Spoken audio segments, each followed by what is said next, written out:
By 2008, I decided I was ready to start performing again. Some of the very first places I performed at were at senior centers in this area. I wanted to perform at places where there wouldn't be a lot of pressure, but where I'd get experience doing the magic shows, performing the tricks, seeing what I needed to work on, and presentational problems, that sort of thing. While I was doing that, I was also researching more. Since I worked at a library, I was getting as many DVDs and videos teaching magic that I could get my hands on, all sorts of books that I could find. I would read those as well, and keep notes on all of the stuff I found that was interesting. Few of the videos that I got were documentaries, and portions of the documentaries featured Jeff McBride and Eugene Berger speaking about their particular takes on magic.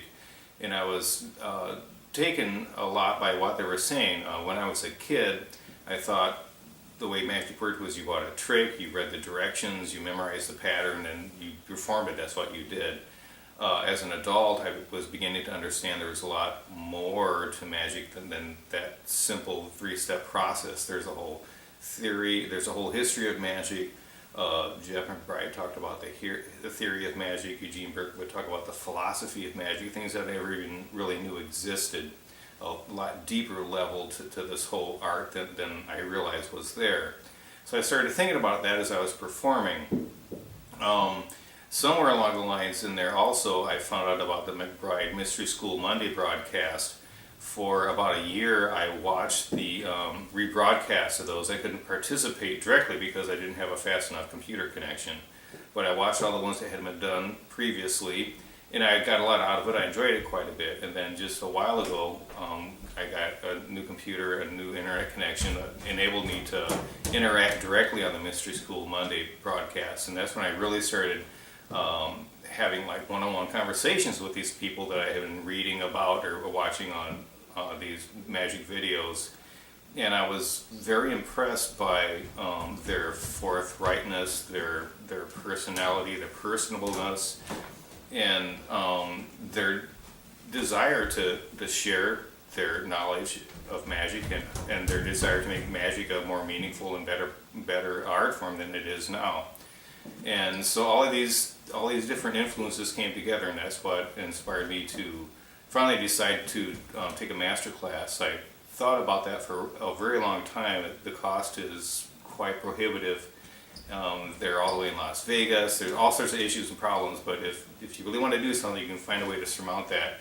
For me, the main issue was financial. I had the time, and I have a good grasp of magic theory and history, that sort of thing, where I think I can get something out of it. But it was quite expensive to do. So that's where I came up with the idea for the Indiegogo campaigns. I've done some other things as well. The magic shows I've been able to perform, the money that's not gone directly back into purchasing magic tricks or props has gone into a savings account for the express purpose of taking a master class. So that's where I am now. I feel comfortable performing magic again in front of people. I have a couple of nice shows. I got a close-up program. I have a parlor show that I've done quite a few times. I've done some street magic, guerrilla magic kind of stuff recently, and I'm kind of enjoying that as well. But I realize there's a lot that I still need to do as far as developing business. The business end of it is one of the biggest things I have to do. But as far as my presentation and character, that's one of the big things I want to take the master class for as well, to talk to some of these people who are professionals and can give professional level advice to improve my act.